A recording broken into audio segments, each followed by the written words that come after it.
Let's see if you can relate to this. This morning I get up and get my coffee and I sit and I pray a little bit, and then I'm just kind of sitting in silence. At least this is what I try to do. And then I like to get my journal out and journal a little bit and figure out the things I want to make sure that I get done for the day. Those types of things, right? Instead, this morning I grabbed my phone and checked the weather for the day. And then I see that there's a notification on Twitter. So I go to the notification. Big mistake. Are you like me? Do you do this? And I start down the wormhole of Twitter. And I read the one notification, the one, tweet. And then I start down the comments and more comments and more comments. And then I see who that is. I'm like, oh, are you kidding me? And then I'll click on that one and go see what people have said about that person's comments. And I'll check that person out and see who they're. And then next thing I know, I'm 20 minutes into this, half hour into it. And I'm like, Scott, what are you doing? This is not how you start your day. I don't necessarily want this video today to be about morning routines. I'm going to do something on that at some other point, because it is such a critical piece to our success that we get our mornings off on the right foot and get a good morning routine. And so I've got a variety of things about that. I do a lot of reading and listening to productivity and success types of gurus, and so I love that stuff, and I like trying to carve out my morning routine.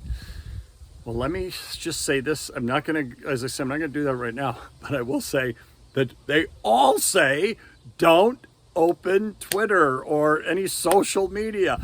Don't open email. Don't, whatever it might be, before you have gotten however much time into something creative, something productive. So for me as a writer, it's best when I do my journal, I do my affirmations, I look at my goals for every day, I look at the things and my action steps to get to those goals, and then I start writing something or editing something that I have written. Well, that's me in my realm.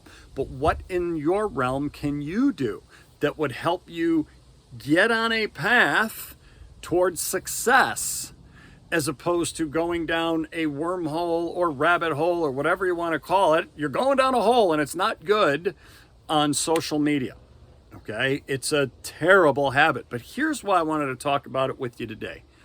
Think about how much our kids do this every single day, and not just to start their mornings off.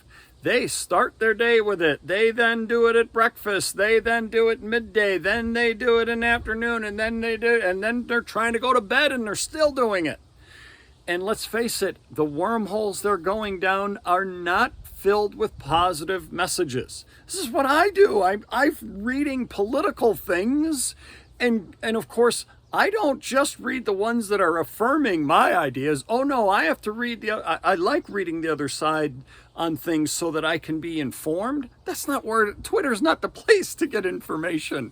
It's all people blasting their mouths off, or in, whatever, 280 characters or less, whatever that is, about their trumpeting their thing. And then I'm arguing with my screen about, no, that's, and then I go to the next one and, oh my gosh, it sets me up for negativity and failure. I get physically agitated. I can feel myself being agitated in the morning or whenever I do this. And it's like, why do I do this? It's one of the reasons I've stopped watching too much television news, or, the MSNBC, Fox News, CNN, those types of places. I try, yes, I watch it sometimes, but I try not to watch those things because I get sucked into that negativity. The one side, it's always we're right and they're wrong. The other side is we're right and they're wrong. And not only that, but they're idiots, and no, and then it's this. And gee, no wonder our world, our country is the way it is right now, as divided as it is. Because this is what we are seeing, more importantly, what we're hearing most. It is not good for us. But think about your kids, how much they are being bombarded with these negative messages. Not necessarily the politics, although that's part of it, but just everything is from a standpoint of negative.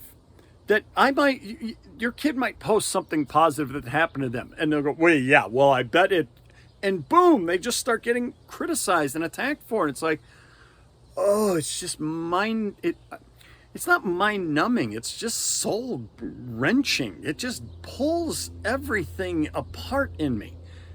And it's like, why do I do it?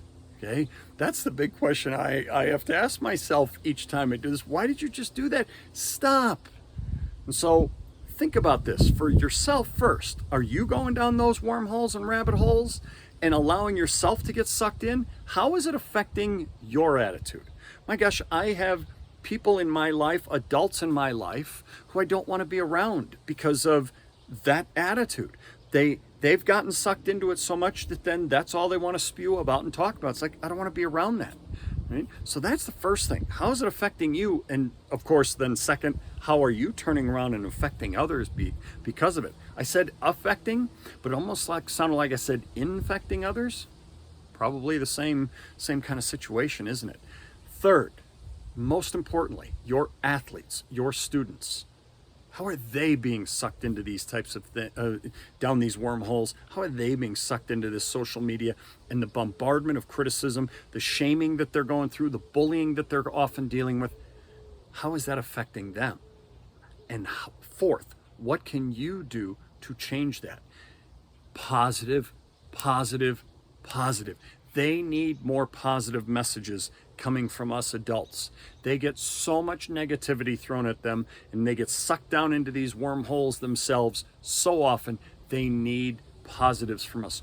Do not contribute to the negative. Do not contribute to the shaming, the humiliation, you fill in the blank on any other of those emotions that they're getting from those sources. Don't contribute to that. Help them. Help them by being positive with them and showing them that there are better ways and that they are good and that they are going to be fine, and try to help them get away from being sucked into those wormholes. Yes, they're going to. They're human. We're human. But if they can see that that's just not reality, it's called social media. It's not even that social, but it's just a media. Okay, it's not their reality. Every meal is, oh, look at this meal on Instagram or wherever. Look at this meal I have. Look at me. And it's not real. And yet so many kids feel it is. And then they start comparing themselves to others. When they get pulled down those wormholes, it's so hard to pull them back up and to keep them going in positive directions. But we have to do it. Find a way to connect with your kids and get them to understand, no, that's not real. Do yourself a favor and stay off of that, or really limit how much you're on that. But we ourselves have to model that too. I talked a couple of videos about being a role model, right? Being more of a role model, and what do we need to do what do we need to stop or start to be a role model? One of them might be we need to stop being this way ourselves with social media, and we also might need to start talking to our kids more about it and what it's like, because we need to start having those conversations and helping them through that. So anyway, I got sucked into the wormhole, and it's driving me nuts, and I wanted to talk about it. So hopefully you got something out that. Scroll down and leave a comment and let us know, do you do this, and what kind of wormholes are you dealing with, and are you able to get out of it, and are you ready to help your kids do the same? We'll talk to you again next time.